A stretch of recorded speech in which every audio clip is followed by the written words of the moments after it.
หรือว่าเครียดอันตอนมาสบายดีตอนเมื่อบ่บอกนี่บ่ฮะเครียดบ่ตัวนี้เครียดอย่างแห้งเลยตอนมาบ่สบายดีกันสิบ่ตอนเมื่อมิจิรีบ่อ้าวเนาะบางทีมันก็บ่ได้บอกเนาะแล้วเกี่ยวข้าวเนาะตอนมานี่จังได๋ก็ต้องสบายดีตอนมานี่เนาะเนาะห่วยอุ้งใจแบบนี้ได้ขึ้นแล้วให้อย่างกันแต่ว่าเมื่อยบ่มันร้อนอากาศมันร้อนมันก็เลยเมื่อยกินน้ำเย็นได้บ่ได้เป็นไข้ไปกินยาบ่ได้อีกต้องระวังได้เด้อกินยาบ่ได้เลยกินยานะล้างมาตะโบดไปหน่อยออกกำลังกายด้วยแล้วกัน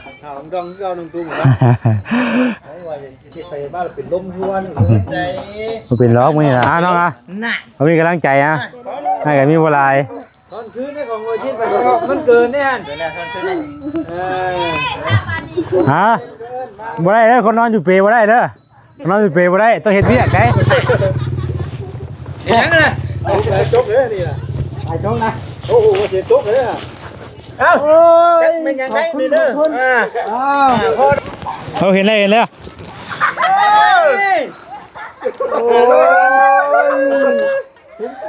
โอ้จะเป็นอันนั้นเจ้าห่างเจ้ามีเด้อบ่แสนขอเจ้าอยู่ดีมีแห้งขอเจ้าร่ำรวยเด้อสาธุ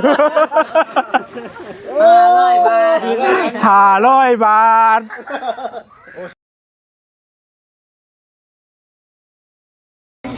พี่น้องเอ้ยน้องตุ๊กมาเลยพี่น้องเอ้ยเอาไปใช้บัตรนี่น้องตุ๊กโอ้พามาโหดพักนี่บ่นี่โหดพักนี่เอาแล้วสวัสดีมาเลยมาถึงบ่ได้นี่มาถึงบ่ได้ว่าคือบ่เห็นเนาะ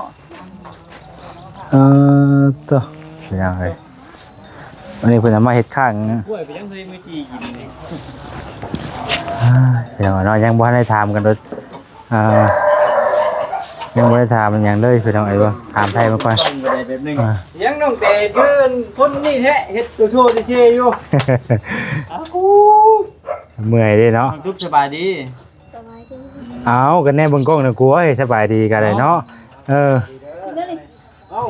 เนาะเฮ้คือบ่อยากสบายดีกันแท้เนาะหรือว่าเครียดอันตอนมาสบายดีตอนเมื่อบ่บอกนี่บ่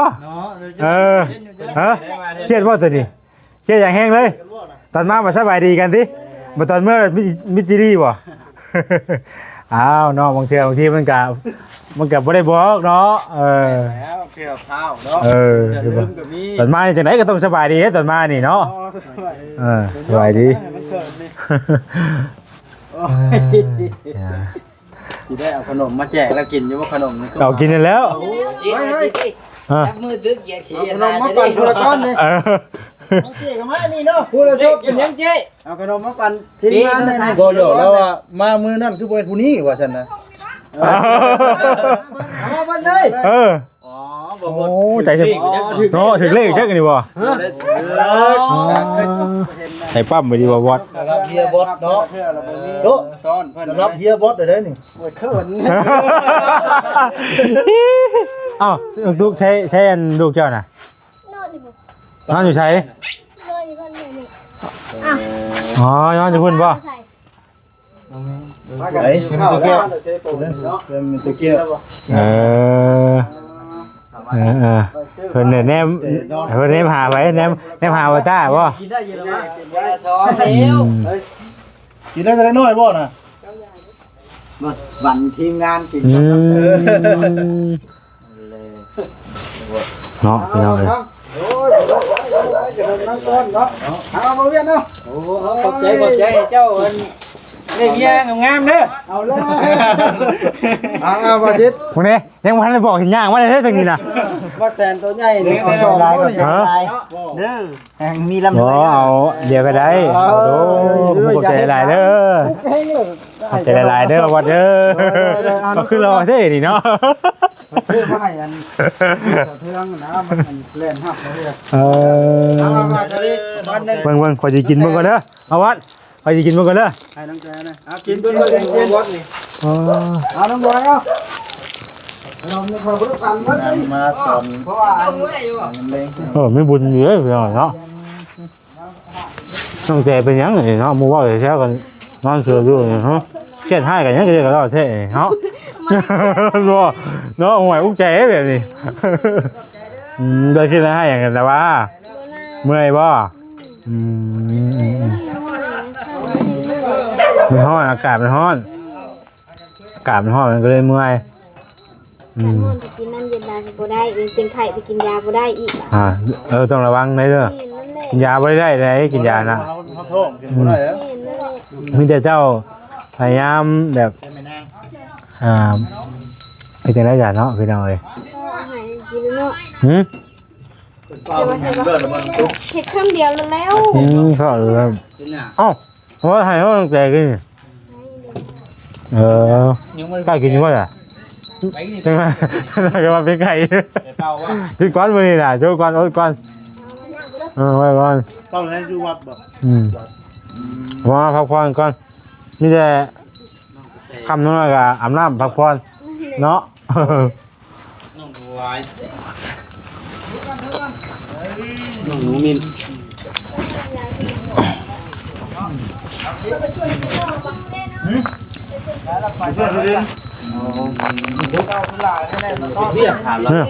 ให้ช่วยกินจ้อยพี่ไปป่ะว่าจะทำนะคือเมื่อวานนี่เป็นนี่ได้ว่าลูกเป็นยังวานนี่คือเขาตาดินเขาตาดินเขาตาเมื่อวานนี่เนี่ยดินเขาตาเป็นวิ่งเลยมันขี้ฮอดผัวบ่ยอดอยู่บ่ผัวน่ะฮะผัวมาตอบเมื่อไรสัจจิกาไปพูดนะจ้างโอ้จีแค่นแน่เฮ้ยยิงลมจีแค่นเลยต้องมาแทนป้าเท่าชายพูดนะป้าท่าอยู่มาเหรอบ่ได้บ่ท่ามาได้ฮะบ่มาโทรศัพท์ขออยู่หันได้ไปเอาโทรศัพท์กันเด้อไปซื้อรอลืมได้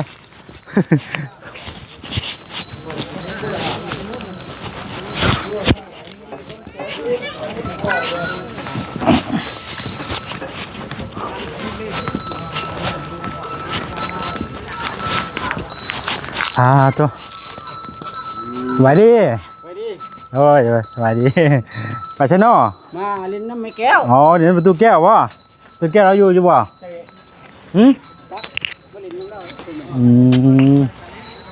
เห็นประตูแก้ว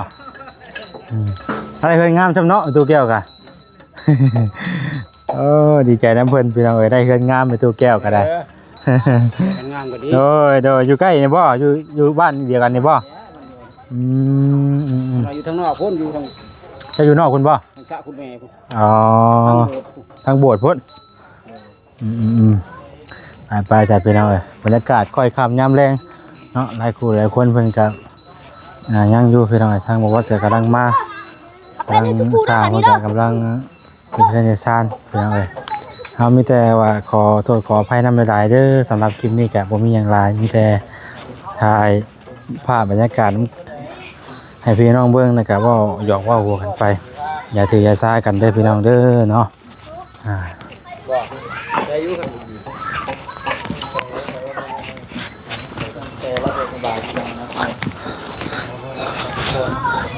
ตู้ก็ออกกำลังกายด้วยเนาะกำลังมาตะโบดพี่น้องออกกำลังกายด้วยแล้วกันดองเอา1ตู้หมดแล้วไปบ้านเป็นลมหัวนี่มันเป็นล็อกมั้ยนะรถละแสนรถ100,000เอาเลยรถละแสนนี่คือแบบไรนี่รถ1ฮะรถ1แสน1แดะเอาเงินไปบัดนี่โอ้ยพี่จ่ายให้รถละแสนค่อยคำว่ารถละแสนนี่ค่อยญาติกันได้จำนี่นะอีนี่ตามกันพวกข้อแตกแล้วค่อยว่าเอาอีนี่เอารถละแสนเอาว่าเอาให้คักบาทนี่ตีกันตายอีกบัดนี้บ่มี ว่าไปว่ามึงกันจ้างได้ติ บ่อีกเด้อ ฮะ พากันบ่อีกเด้อ ว่าชื่อนะ บ่ม่วนกันพี่ อื ม่ ม วนอีกเด้อ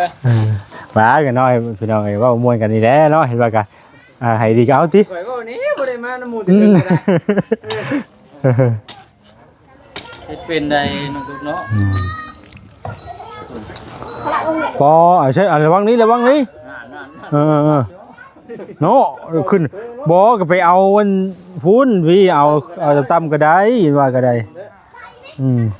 บ่เบิ่งคนนี่ใจฮ้อนกว่าชวนคิรินอีกได้นี่น่ะ เรียนชวนมันน้อย ให้ว่าใจ ใจรอดหรือใจร้อยเนาะ เสียเลยโอ้ยก่อนตกใจว่าต้องตั้งใจฟังกินนี่อะไรโอ้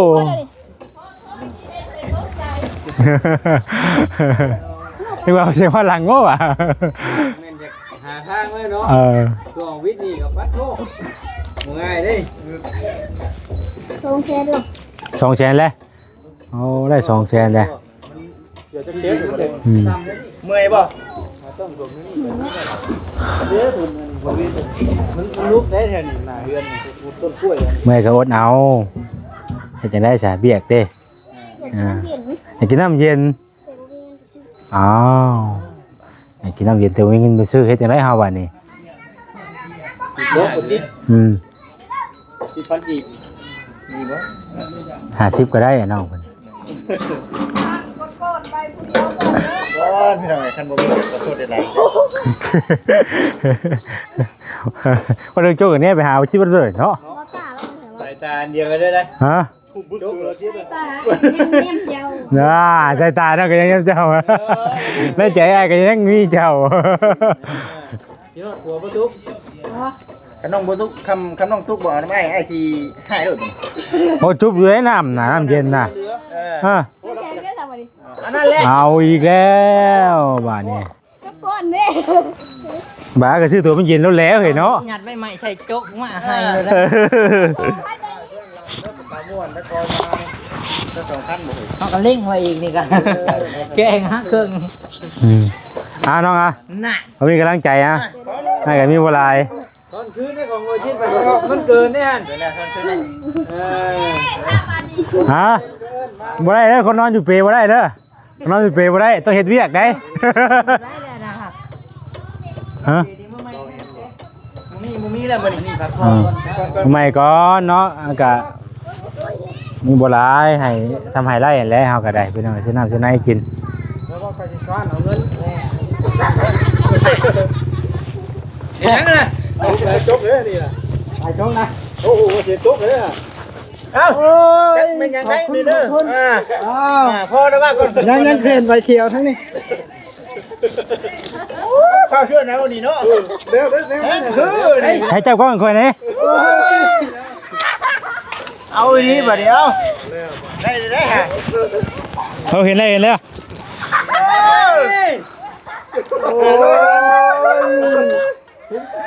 โอ้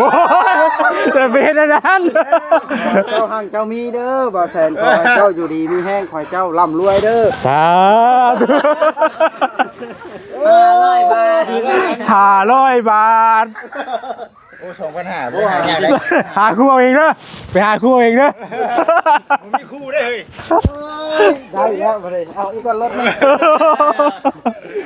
บ่มีคู่ เฮ้ยได้บาทนี่จะมีคู่บ่นี่ จักแล้ว ฮะ ได้บ่บ่มีคู่ได้ มึงมีคู่เลยบ่บ่ บ่มีสิจกเลยบ่นี่ มึงว่าผู้มีคู่นะมาคู่มาไม่น่ะเอ้ยเอาแล้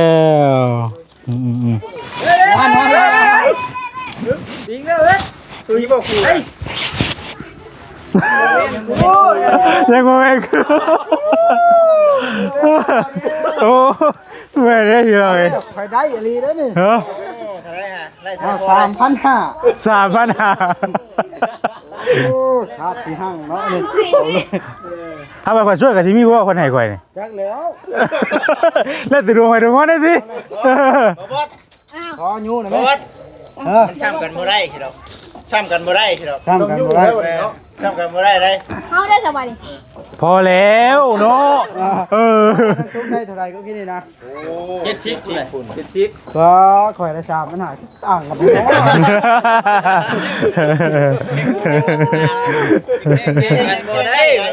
ข่อยบ่ได้ส่งเลยนี่ เอาเลยให้เลยให้เร็วเลยสิส่งยังอ่ะ เพราะเจ้าเก่าเลิกคัน เอาเลย กันเนาะข่อย เก็บไว้เป็นที่ระลึกก็ได้เด้อตั้งเก็บไว้เป็นที่ระลึกก็ได้นี่นะ โดยรถว่าข่อยก็บ่มีเงินมีคำว้าวนี่ได้ข่อยบ่ได้ส่งไหน ก็เอาให้เลยดิจะก็ตื้มเอา เงินคำหายยากๆเลยบ่ได้เอารถ บ่ได้มีผู้โจงให้เจ้าง่ายๆได้คำบุรีรอน่ะ ข่อยบ่เฮ็ดเวียกนะ บ่ได้เงินจังลิ มันก่อยก็บ่ได้มีว่าจัง ได้น้ำ1 2 3คนกันนี่ มันต้องเริ่มต้นจาก ศูนย์ จากศูนย์ก่อน นี่ไว้ก่อน เดี๋ยวนี้ว่าทางนั้นนะ จับคู่กันได้ เอาออกเครื่องออกแห้งก็ได้แบบนี้ละเนาะ แม คนเฮาน แมน นี่เหตุผลไหนเนาะ ยังขาดเราตาไปทางไหนดิ เฮ้ยขายมาตาพูด เพื่อเพิ่นอยู่เพิ่นจกให้ก็มีแล้ว พอได้ครูวะ บ่จิตเบาอันนั้น บ่ นะเบา ถือว่างานนี่ให้ว่าโอ้ไอ้มันบาบอสไปหาครูอ่ะไปหาครูเอา ได้สิบ่มีบ่เบิ่งเด้อบ่ตาไปหาเลยน้องทุกชั้น2,000 บาทได้50เฮาได้2,500ถือว่าคุ้มแล้ว 50เจ้าละ2,500 แม่น 50ก็2,500ได้หลายกว่ากันจ้ะวะ 3,500 3,500 3,500ได้นั้น 2,000ได้กล้องค่อยเห็นอยู่บ่นี่ เอาจากเรียนเนาะ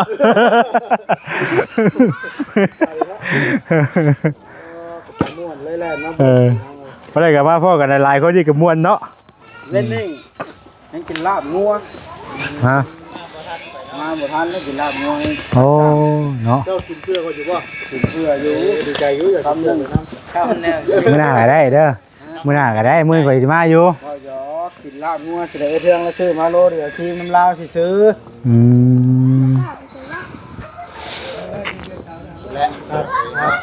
เอา กัดก่อนเนาะแล้วสะผมว่างนี่เกิดเนาะสะผมว่างนี่มันโนนแล้วไป หาไปหลายคนไง ฮะโอ้อันนั้นบ่เขาว่ามันสิขึ้นบ่ค่อยว่า ลอตเตอรี่ก็บ่แทนเรียบร้อยก่อนเป็นปิ้ว ค่อยชาวคนได้10ปีนะ ต้องตัดเนาะ มีรายชื่อแล้ว2ราย ต้องตัดต้องโยได้นะตัดบ่ได้เนาะ ตัดก่อนถ้าก็ตัดเครื่องจ้าตัดเครื่องเป็น2ท่อนน่ะเอาไว้เฮ็ดทางอันนั้นเด้เนาะไว้เฮ็ดอันว่าแทงน้ำเจ้าอันเด้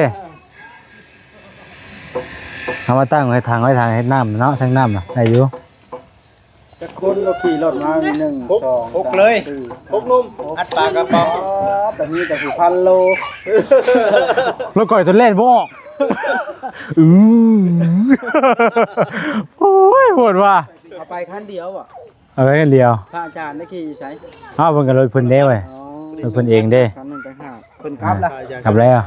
โอ้ยบุคาดสิได้เป็นหาพระน้ำเพิ่นเนาะนี่ ข้าวครับอันนี้ได้มาเพื่อกันบ่ ฮะ พระน้ำเพิ่นน่ะ บ่แล้วผมบ่ได้บ่มีดอก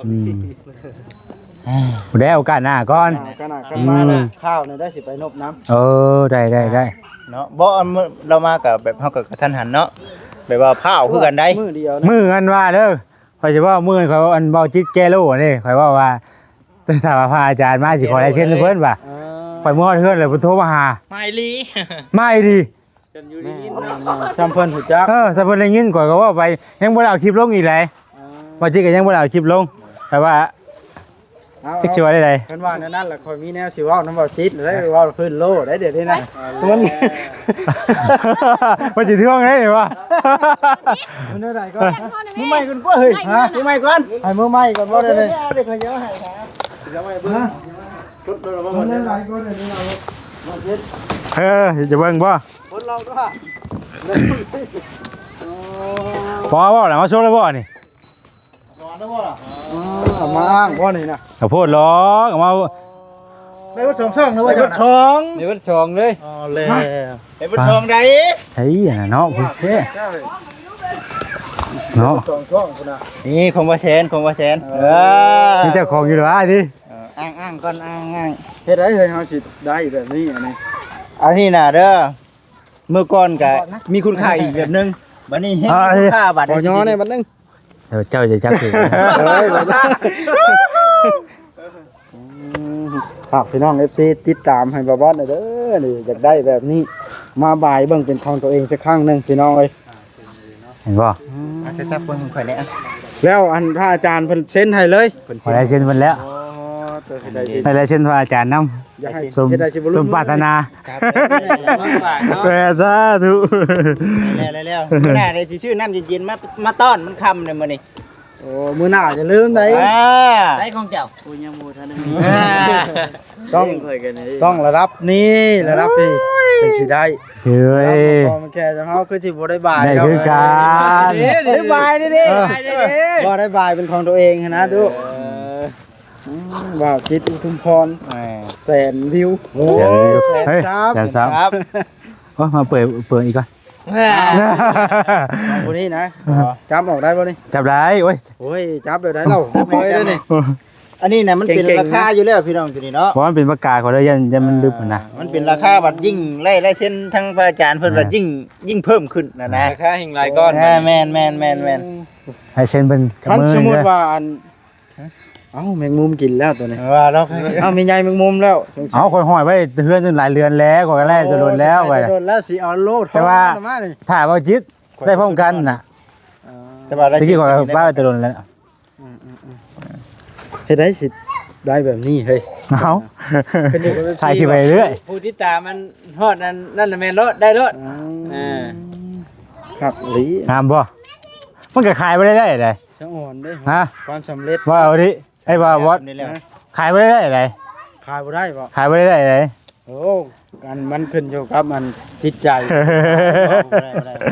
ค่าทางจิตใจเด้นี่ แล้วของข่อยได้แต่โดนแล้ว เมื่อคืนนี่ป้าไปทั้งหัวเมื่อคืนนี่ มียังนั่นน่ะ นั่น รางวัล รางวัลของ YouTube นี่แหละคือรางวัลการเฮ็ด YouTube แล้วนี่น้องโอ้หลายยูทูบเบอร์หลายคนใฝ่ฝัน มันต้องได้สิ่งนี้ พอเตียงเราเหมือนสิได้โลทองแล้ว ใกล้ได้ ของเราเนาะใกล้ได้ได้ใกล้สิได้โลทองได้ได้นี่มันจะมีแบบนี้ได้บ่เลย โลทองมันแบบไหนบ้าง นี่ ใช้ฮูบโลทองนะ มีวัดทาง นี่บ่ นี่นี่ นี่ โอ้ โลเพชรบัดนี่ แล้วโลทองแล้วมาต่อโลเพชร แม่ เท่าไหร่จังได้โลเพชรน่ะ โลเพชรนึง10 ล้านบ่ 10 ล้าน อ๋อดูได้เลย เฮ็ดตัวนี้หาเฒ่าจะกินได้ได้บ่ บ่ได้ตลอดชีวิต มื้อหน้าข่อยสิซื้อน้ำเย็นๆมาสู่ว่าบ่กินเด้อ บ่เย็นบันได แต่ว่าผมบ่เช่นน่ะเบิดเวลาหลาย เบิด ๆเอาเก่าเลยดินี่ใหม่ดิ ตอนนั้นบ่ได้ทวงเนาะบ่ได้พ่อกันเด้ตอนนั้นมาจิตแล้วพ่อกันมือมันแสนชอบมันอยู่ในนี้ บ่คิดว่าผ่านอยู่นี่เนาะผ่านอยู่นี่ เก่าแล้วรอดไปบ่เห็นรอดไปเก่าเลยเด้อ เพิ่นเว้าข้างแน่ได้มื้อนั้นพี่ญาณนำกันว่าร้อยละขวดเบิดนี่สิซื้อแพ็คนึงเลย มาเบิ่งพี่น้องเนาะเดี๋ยวมื้อหน้ามื้อนี้มันค่ำแล้วหมู่มากับหมู่บ่ได้พ่อหมู่เด้หมู่กับเมื่อเบิดแล้ว อ่ะบ่อันที่ถือไปนี่ก็บ่ได้มาหยังดอกพี่น้องปกติเฮาก็บ่ได้ถือไปดอกแต่ว่า ตายเป็นเช่น พอดี